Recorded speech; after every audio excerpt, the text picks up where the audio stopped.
Hello everyone, welcome to వదినమ్మ రుచులు. ఈరోజు మన ఛానల్లో ఫంక్షన్ స్టైల్ చికెన్ ఫ్రైని ఇంట్లోనే ఈజీగా ఎలా చేయాలో చూపించబోతున్నానండి. ఫంక్షన్స్లో ఎప్పుడైనా చికెన్ ఫ్రై తిన్నప్పుడు అబ్బా ఎంత బాగుందో, ఇలా మనం ఇంట్లో చేస్తే ఎందుకు కుదరదు అని ఎప్పుడైనా అనుకున్నారా? నేనైతే మాత్రం చాలాసార్లు అనుకున్నానండి. ఇంకెలా అయినా చేసి ధైర్యం చేసుకొని ఈ చికెన్ ఫ్రైని ఎలా చేయాలో వెళ్ళి అడిగి మరీ తెలుసుకున్నాను. ఆ రెసిపీని నేను మీతో షేర్ చేసుకోబోతున్నాను. సో వీడియోని స్కిప్ చేయకుండా లాస్ట్ వరకు చూసి మీరు కూడా ఒకసారి ట్రై చేసేయండి. నాలాగా మీరు ఫీల్ అయి ఉంటే మాత్రం నాకు కమెంట్స్లో తెలియచేయండి. అలాగే వీడియో నచ్చితే లైక్ చేయడం మాత్రం మర్చిపోవద్దు. ఫస్ట్ టైం చూస్తున్నట్టయితే సబ్స్క్రైబ్ కూడా చేసుకోండి. మరి లేట్ చేయకుండా రెసిపీని స్టార్ట్ చేసేద్దాం. నేను ఇక్కడ చాలా తక్కువ ప్రిపేర్ చేస్తున్నానండి. ఒక 250 గ్రామ్స్ వరకు చికెన్ తీసుకున్నాను, బాగా క్లీన్ చేసుకొని. ముందుగా ఇందులోకి టేస్ట్కి సరిపడా సాల్ట్ లేదా హాఫ్ టీ స్పూన్, తర్వాత 1 టీ స్పూన్ కారం యాడ్ చేసుకోండి. తర్వాత పావు టీ స్పూన్ వరకు పసుపు యాడ్ చేసుకోండి. తర్వాత ఇందులోకి గరం మసాలా పౌడర్ని హాఫ్ టీ స్పూన్ యాడ్ చేసుకోండి. నేను తీసుకున్న చికెన్ చాలా తక్కువ కాబట్టి అన్నీ తక్కువగా యాడ్ చేస్తున్నాను, మీరు అడ్జస్ట్ చేసుకోండి. తర్వాత మంచి కలర్ కోసం కాశ్మీరీ రెడ్ చిల్లీ పౌడర్ని యాడ్ చేశాను. మీ దగ్గర ఉంటే యాడ్ చేయండి, లేదంటే స్కిప్ చేసేయచ్చు. తర్వాత 1 టీ స్పూన్ అల్లం వెల్లుల్లి పేస్ట్, తర్వాత 3 టీ స్పూన్స్ వరకు బాగా చిలికిన పెరుగుని యాడ్ చేసుకోండి. పెరుగు కొంచెం గట్టిగా ఉండేలా చూసుకోండి. తర్వాత హాఫ్ లెమన్ జ్యూస్ని యాడ్ చేసుకోండి. తర్వాత ఇందులోకి మంచి క్రిస్పీగా రావటం కోసం ఒక ఎగ్ని యాడ్ చేసుకోండి. ఎగ్ మాత్రం అస్సలు స్కిప్ చేయొద్దు. వీటన్నిటిని యాడ్ చేసుకున్న తర్వాత ఇందులోకి మంచి టేస్ట్ రావడం కోసం కార్న్ఫ్లోర్ని ఒక 3 టేబుల్ స్పూన్స్ వరకు యాడ్ చేసుకోండి. యాడ్ చేసుకున్న తర్వాత వీటన్నిటిని ముక్కకి పట్టేలాగా బాగా మసాజ్ చేస్తూ కలుపుకోండి. ఈ విధంగా బాగా మిక్స్ చేసుకున్న తర్వాత దీనిపైన మూత పెట్టేసి ఒక హాఫ్ అన్ అవర్ మ్యారినేట్ చేసుకోండి. మీకు టైం తక్కువగా ఉందనుకోండి, వెంటనే కూడా ఫ్రై చేసేసుకోవచ్చు. కానీ హాఫ్ అన్ అవర్ మ్యారినేట్ చేసుకుంటే మాత్రం ముక్క మంచి గుల్లగా వస్తుంది.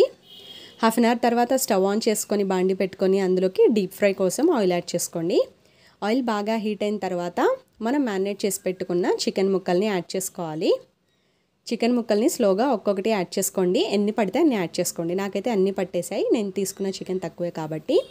యాడ్ చేసుకున్న తర్వాత మీడియం ఫ్లేమ్లో మాత్రమే పెట్టుకొని ఇలా స్పూన్తో అటు ఇటు కదుపుతూ మంచి కలర్ వచ్చేంత వరకు ఫ్రై చేసుకోవాలి. గోల్డెన్ బ్రౌన్ కలర్ రావాలండి.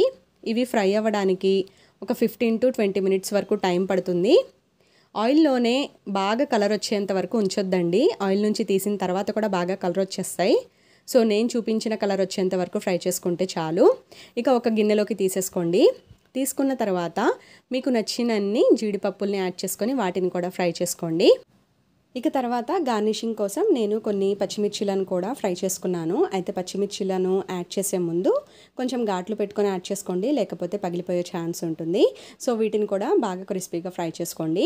ఫ్రై చేసుకున్న తర్వాత ఇక ఆయిల్ నుంచి తీసేసి గార్నిషింగ్ చేసేసుకోవడమే. అంతేనండి, చాలా సింపుల్. మీరు కూడా ఒకసారి ట్రై చేయండి. అబ్బా సేమ్ ఫంక్షన్ స్టైల్లోనే వచ్చిందని అనుకుంటారు. చాలా బాగుంటుంది.